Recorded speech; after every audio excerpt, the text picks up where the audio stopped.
নমস্কাৰ জনাইছোঁ। আশা ৰাখিছোঁ আপোনালোক সকলো কুশলে আছে আৰু মোৰো ভাল। মই হৈছোঁ এগৰাকী এক্সেছ ভাৰ্ছ ফেচিলিটেটৰ। আপোনালোকে যিসকলে মোৰ ভিডিঅ' চাই নিশ্চয় গম পাইছে, গতিকে যিসকলে নাচায় সেইসকলৰ বাবে মই ভিডিঅ'টো আজি প্ৰস্তুত কৰিছোঁ। আপোনালোকে যদি মোৰ লগত এক্সেছ ভাৰ্ছৰ ক্লাছ কৰিম বুলি ভাবিছে বা ছেশ্যন ল'ম বুলি ভাবে, তেতিয়াহ'লে মোৰ কণ্টেক্ট নাম্বাৰ দিয়া থাকিব। আপোনালোকে মোৰ লগত যোগাযোগ কৰি মোৰ লগত ক্লাছটো কৰিব পাৰিব আৰু ছেশ্যন ল'ব পাৰিব। এতিয়া সময় ভিডিঅ'ৰ মাজলৈ।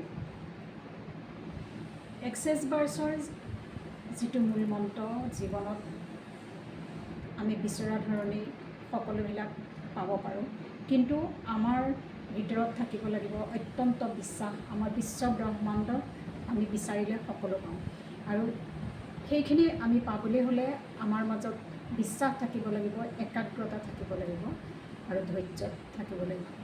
গতিকে আমি কিদৰে পাম বিশ্ব ব্ৰহ্মাণ্ডৰ পৰা আমি বিচৰা ধৰণে এই সকলোবিলাক?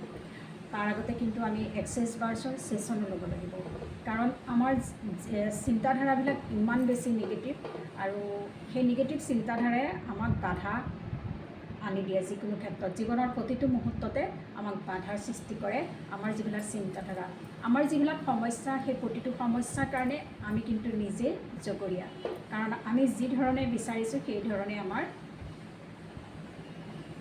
জীৱনত আমি সেইধৰণে সকলোবিলাক পাইছোঁ। আজি মোৰ জীৱনত এটা সমস্যা আহিলে, সেই সমস্যাটো কিন্তু সৃষ্টি মইহে কৰিছোঁ। আজি মই কিবা এটা ঘৰত সমস্যা হৈছে, সেই সমস্যাটো কিন্তু আনক ক'লে আনে আহি পেলাই আপোনাক সমাধান কৰি নিদিয়ে। সমস্যা আমি নিজেই কি ধৰণে সমাধান কৰি তাৰ পৰা অভাৰকাম হ'ম, সেইটো আমি নিজেই বিচাৰিব লাগিব সমাধানৰ পথটো। আৰু সেইকাৰণে মই কৈছোঁ, মানুহ শক্তিশালী হৈ জীয়াই থাকিবলৈ হ'লে বৰ্তমান সময়ত এক্সেছ ভাৰ্ছটো এটা বহুত ভাল মডেলিটি হয়। এতিয়া এইখিনিতে এটা প্ৰশ্ন আহিব পাৰে যে আগতে যিবিলাক মানুহে এক্সেছ ভাৰ্ছটো এতিয়াহে ওলাইছে, কিন্তু মানুহে জানো সমস্যা সমাধান কৰা নাছিলে? কৰিছিলে, ঠিকেই, কিন্তু বৰ্তমান সময়ত আমি এক্সেছ ভাৰ্ছ শিকি মই এইটোহে ক'ব বিচাৰিছোঁ, যেনেকুৱা ধৰণৰ আমাৰ চিন্তাধাৰাবিলাক সলনি হয়, সেইটো কিন্তু আগতে আমাৰ হোৱা নাছিলে। আচলতে ইমান ধুনীয়া পৃথিৱীখনত আমি জীৱনটো কিদৰে উপভোগ কৰিব লাগে তাকে শিকা নাই। আমি বেলেগৰ পৰা মৰম চেনেহ বিচাৰি থাকোঁ, আনে মোক গুৰুত্ব নিদিয়ে, খালি আপত্তি কৰি থাকোঁ। উইদাউট জাজমেণ্ট, কাকো আমি জাজমেণ্ট নকৰাকৈ, কোনো ধৰণৰ আপত্তি নকৰাকৈ আমি জীৱনটো কিদৰে সুখী কৰি ৰাখিব পাৰোঁ প্ৰতিটো মুহূৰ্তত, আৰু জীৱনত যি ধৰণে আমি আমাক বহুত বস্তুৰ প্ৰয়োজন, আৰু এটা সুন্দৰ জীৱন কাৰণো মন নাযায়, নহয় জানো?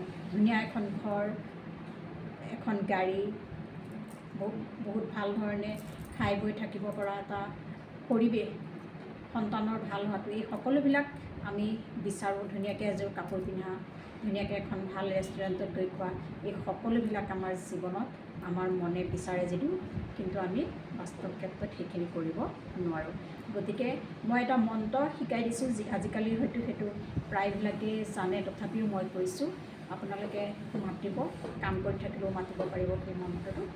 All of life's comes to me with ease joy and glory. আকৌ এবাৰ কৈ দিছোঁ, all of life's comes to me with ease joy and glory.